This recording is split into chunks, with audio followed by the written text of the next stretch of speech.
America এই জটিল মার্কা আমাদের জন্য পাঠিয়ে দিয়ে দিয়েছে। বাংলাদেশকে বাঁচাতে এসছি। আপনি এখন জটিল ধরে দিয়েছেন। যাহা রটে তাহা কিছুটা বটে, এই প্রবাদটাই আজ সবচেয়ে মানায় ডক্টর ইউনূসের ক্ষেত্রে। রাজনীতি যেভাবে ঘুরছে তাতে এখন আর তর্কের অবকাশ নেই যে ইউনূস নিজে বা তার উপদেষ্টারা শেখ হাসিনার সঙ্গে যোগাযোগের চেষ্টা করেছেন নিরাপদ প্রস্থান খুঁজতে। শুনতে অদ্ভুত লাগলেও বাস্তবতাটা কিন্তু নির্মম, কারণ যিনি একসময় আওয়ামী লীগবিহীন বাংলাদেশের কল্পনা বিক্রি করেছিলেন বিদেশি পরামর্শদাতাদের কাছে, আজ তাকেই সেই আওয়ামী লীগের দয়ার উপর নির্ভর করতে হচ্ছে। দুঃখজনক। দেখা যাক দুঃখটা কেমন, চলুন।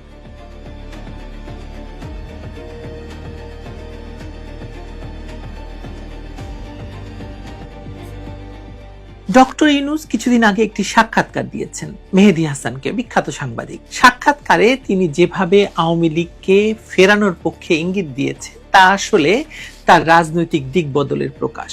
পশ্চিমা মহলে যারা আগে ইউনূস প্রকল্পে বাজি ধরেছিল তারাও এখন বুঝতে শুরু করেছে যে শেখ হাসিনাকে বাদ দিয়ে বাংলাদেশে ক্ষমতার ভারসাম্য রক্ষা করা অসম্ভব। বিদেশিরা তাই আবার আওয়ামী লীগের সঙ্গে যোগাযোগ শুরু করেছে বা করছে।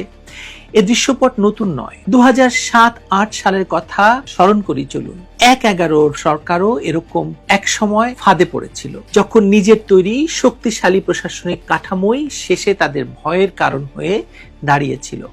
তখনকার তত্ত্বাবধায়ক সরকারের কুশীলবরা ফখরুদ্দিন আহমেদ, জেনারেল মঈনুদ্দিন আর তাদের চারপাশের উপদেষ্টা বৃত্ত একটা সময় ভেবেছিল দুই দলকেই, আওয়ামী লীগ এবং বিএনপি, চিরতরেই রাজনৈতিক মাঠ থেকে সরিয়ে দেওয়া যাবে। রুই কাতলা নেতারা জেলে, মাঠে যৌথ বাহিনীর তল্লাশি, দুদকের অন্ধ দৌড়, টিআইবি, সুজনের তথাকথিত সংস্কার নাটক, সব মিলে সেই সময়ের বাতাসে ছিল এক ধরনের অচিন্তনীয় দমন নীতি। সেই সরকারের তখন ক্ষমতার পরিধিতে ছিলেন ইউনূসও। তার সেই সময় রাজনৈতিক দল গঠনের পরিকল্পনা ছিল তথাকথিত সংস্কারের রাজনীতির অংশ। উদ্দেশ্য ছিল এমন একটি নতুন রাজনৈতিক কাঠামো তৈরি করা যেখানে শেখ হাসিনা এবং খালেদা জিয়া উভয়ই প্রান্তিক হয়ে পড়েন, মাইনাস হয়ে যান, আর রাষ্ট্রের নিয়ন্ত্রণ থাকবে তথাকথিত নাগরিকদের হাতে, যা বাস্তবে ছিল মার্কিন ছায়ানীতির প্রতিফলন। আপনাদের একটি ভিডিও দেখাই, আপনারা বুঝতে পারবেন যে একই কাজ হচ্ছে এই সময়েও। আমেরিকা এই জটিল মার্কা আমাদের জন্য পাঠিয়ে দিয়ে দিয়েছে। বাংলাদেশকে বাঁচাতে এসছি। আপনি এখন জটিল ধরে দিয়েছেন। কি জটিল দেখছেন এখনো দেখেন না। এই সময়েও ওই বদিউল আলম মজুমদার, সুজন, আলী রিয়াজ এরা আমেরিকা থেকে এসে এই কাজই করছে। ফখরুদ্দিন মঈনুদ্দিনরা প্রথমে ভেবেছিলেন আমেরিকান প্রেসক্রিপশন মেনে সংস্কারাবৃত হয়ে আওয়ামী লীগ এবং বিএনপি সাথে ইউনূসের নাগরিক দল, এই তিন মিলে এক ধরনের পাতানো নির্বাচনের মধ্য দিয়ে তারা ক্ষমতা টিকিয়ে রাখতে পারবেন। কিন্তু সময় যত গড়িয়েছে তারা বুঝেছে যে শেখ হাসিনাকে বাদ দিয়ে কোনো রাজনৈতিক বাস্তবতা তৈরি করা সম্ভব নয়। মাঠ পর্যায়ের আওয়ামী লীগ তখনও গোড়ার মতো শক্ত, মানে ভয়ঙ্কর একটি শক্তিশালী রাজনৈতিক দল।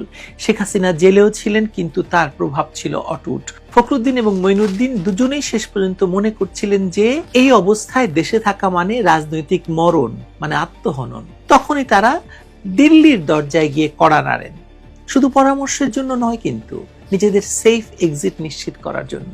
দিল্লিতে তখন কংগ্রেস সরকার, ভারতীয় সরকার স্পষ্ট জানিয়ে দেয় যে শেখ হাসিনাকে রাজি করানো ছাড়া কোনো নিরাপত্তা নিশ্চয়তা সম্ভব নয়।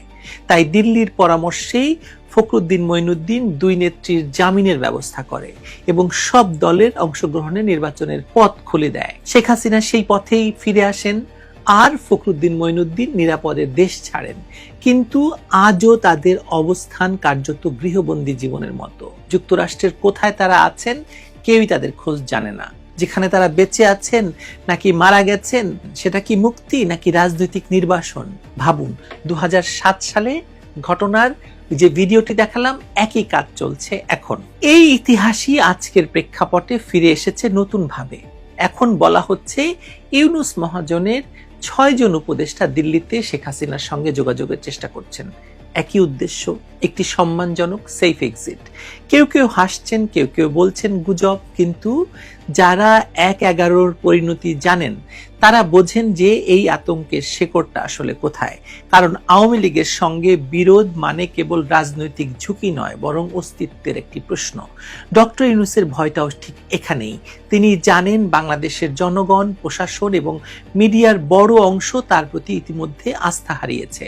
গত 1 বছরে দেশে সাংবাদিকদের উপর হামলা, খুন, শিশুর উপর নির্যাতন সব মিলিয়ে যেভাবে সহিংসতা ছড়িয়ে পড়েছে, তাতে বিদেশি সমর্থন থাকা সত্ত্বেও কোনো নাগরিক সরকার টিকে থাকবে না, মানে সিভিল সোসাইটির এই সরকার টিকে থাকবে বলে মনে হচ্ছে না।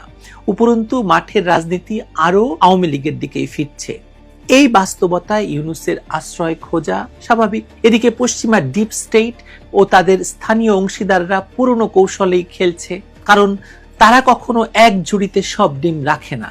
বিএনপি, জামায়াত, এমনকি ইউনূস সবাইকে তারা সম্ভাব্য বিনিয়োগ হিসেবে রাখে। কিন্তু বর্তমান পরিস্থিতিতে আওয়ামী লীগকেই তারা ব্যবহারযোগ্য ব্লক মনে করছে, অন্তত আগামী কয়েক বছরের জন্য। বিএনপি অনেকটা নিয়ন্ত্রিত, জামায়াত অর্ধেক ব্যর্থ, আর ইউনূসের এনসিপি পুরোপুরি ভঙ্গুর। যার ফলে একসময় শেখ হাসিনাকে বাদ দিয়ে নতুন বাংলাদেশ কল্পনা করেছিলেন যারা, তারা এখন শেখ হাসিনার কাছেই নিরাপত্তা খুঁজছে। এর মধ্যে আরেকটি ব্যর্থ নাটক ঘটে গেছে। আরেক মার্কিন এজেন্ট, সরকারের নিরাপত্তা উপদেষ্টা রজার খলিল কলকাতা এবং দিল্লিতে আওয়ামী লীগের কিছু নেতাকে বিকল্প লীগ তৈরির প্রস্তাব দিয়েছিলেন। ব্যবসায়িক ডিল, হানি ট্র্যাপ এবং রাজসাক্ষ্যের মোহে তাদেরকে ফেলে শেখ হাসিনাকে ঘিরে 75-এর মতো অভ্যন্তরীণ বিভাজন তৈরির একটা চেষ্টা চালান এই খলিল এবং তার গোয়েন্দা সংস্থা। কিন্তু সেই পরিকল্পনা ভারতের গোয়েন্দা সংস্থার নজরদারিতে সম্পূর্ণ ভেস্তে যায়। যারা কলকাতা এবং দিল্লিতে ছিলেন তারা সবাই ভারতীয় নিরাপত্তার আওতায় থাকায় খলিলের দল কারো নাগাল পায়নি। শেষমেশ ব্যর্থ হয়ে তারা কয়েকজন নেতার নাম এবং ফোন নাম্বার ফাঁস করে দেশে ফিরে আসে খালি হাতে। শুধু পত্রিকায় কলিকাতা এবং দিল্লিতে অবস্থানরত আওয়ামী লীগ নেতাদের ঠিকানা এবং ফোন নাম্বার ফাঁস করে দেয় বাংলাদেশে। এটাই তাদের অর্জন এই ইন্ডিয়া মিশনে। এই ব্যর্থতার পর থেকে ইউনূস এবং তার বৃত্তের মুখোশ খুলে যায়। তারা জানে শেখ হাসিনাবিহীন রাজনীতি এখন বাস্তবসম্মত নয়। আবার শেখ হাসিনার সামনে দাঁড়িয়ে থাকা মানে নিজেরই রাজনৈতিক পরিণতি ত্বরান্বিত করা। ঠিক এখানেই আসে সেফ এক্সিটের গল্প, যেমনটা এক সময় ফখরুদ্দিন মঈনুদ্দিনের হয়েছিল। আজকে ইউনূসের অবস্থান সেদিনের 1-11-র চেয়ে আরো অনেক দুর্বল। তখন তাদের হাতে ছিল সেনাবাহিনী, প্রশাসন এবং আন্তর্জাতিক সমর্থন, সব ছিল, এবং দেশের ভিতর মানুষও তাদের অনেক সমর্থন দিয়েছিল। ইউনূসের কাছে এখন শুধু আছে বিদেশি শুভাকাঙ্ক্ষীদের কাগুজের সমর্থন। শেখ হাসিনা আগেও এই ধরনের পরিস্থিতি সামাল দিয়েছেন, এবারও দিচ্ছেন। ফলে ইউনূস বুঝে গেছেন ভবিষ্যতের রাজনীতি আওয়ামী লীগের দিকেই যাচ্ছে, আর সেই ব্লকই দীর্ঘমেয়াদে টিকে থাকবে। এ কারণে এখন তার প্রয়োজন শেখ হাসিনার আশীর্বাদ এবং সম্মানজনক প্রস্থান। যারা এই খবর শুনে একটু হাসছেন তাদের মনে করিয়ে দেই যে ইতিহাসের পুনরাবৃত্তি হয়, শুধু চরিত্র বদলায়। 1-11-র ফখরুদ্দিন মঈনুদ্দিনরা যেমন শেষ পর্যন্ত শেখ হাসিনার কাছেই নিরাপত্তা খুঁজেছিল, তেমনি আজ ইউনূসও সেই দরজায় কড়া নাড়ছেন। কারণ শেষ পর্যন্ত বাংলাদেশের রাজনীতিতে শেখ হাসিনাই একমাত্র ব্যক্তি যিনি প্রতিপক্ষকেও নিরাপদ রাখতে পারেন যদি তিনি চান। আর ঠিক এই কারণেই এখন বাতাসে ভাসছে এই কথা, ইউনূসও কি সত্যি সেফ এক্সিট চাইছেন শেখ হাসিনার কাছে? প্রশ্নটা আপনাদের কাছে রাখছি না, আমি প্রশ্নটার উত্তর আমার এই পুরো ভিডিওতে দিয়ে দিয়েছি। আশা করি বুঝেছেন। বুঝলে বুঝপাতা, না বুঝলে তেজপাতা। ভালো থাকবেন।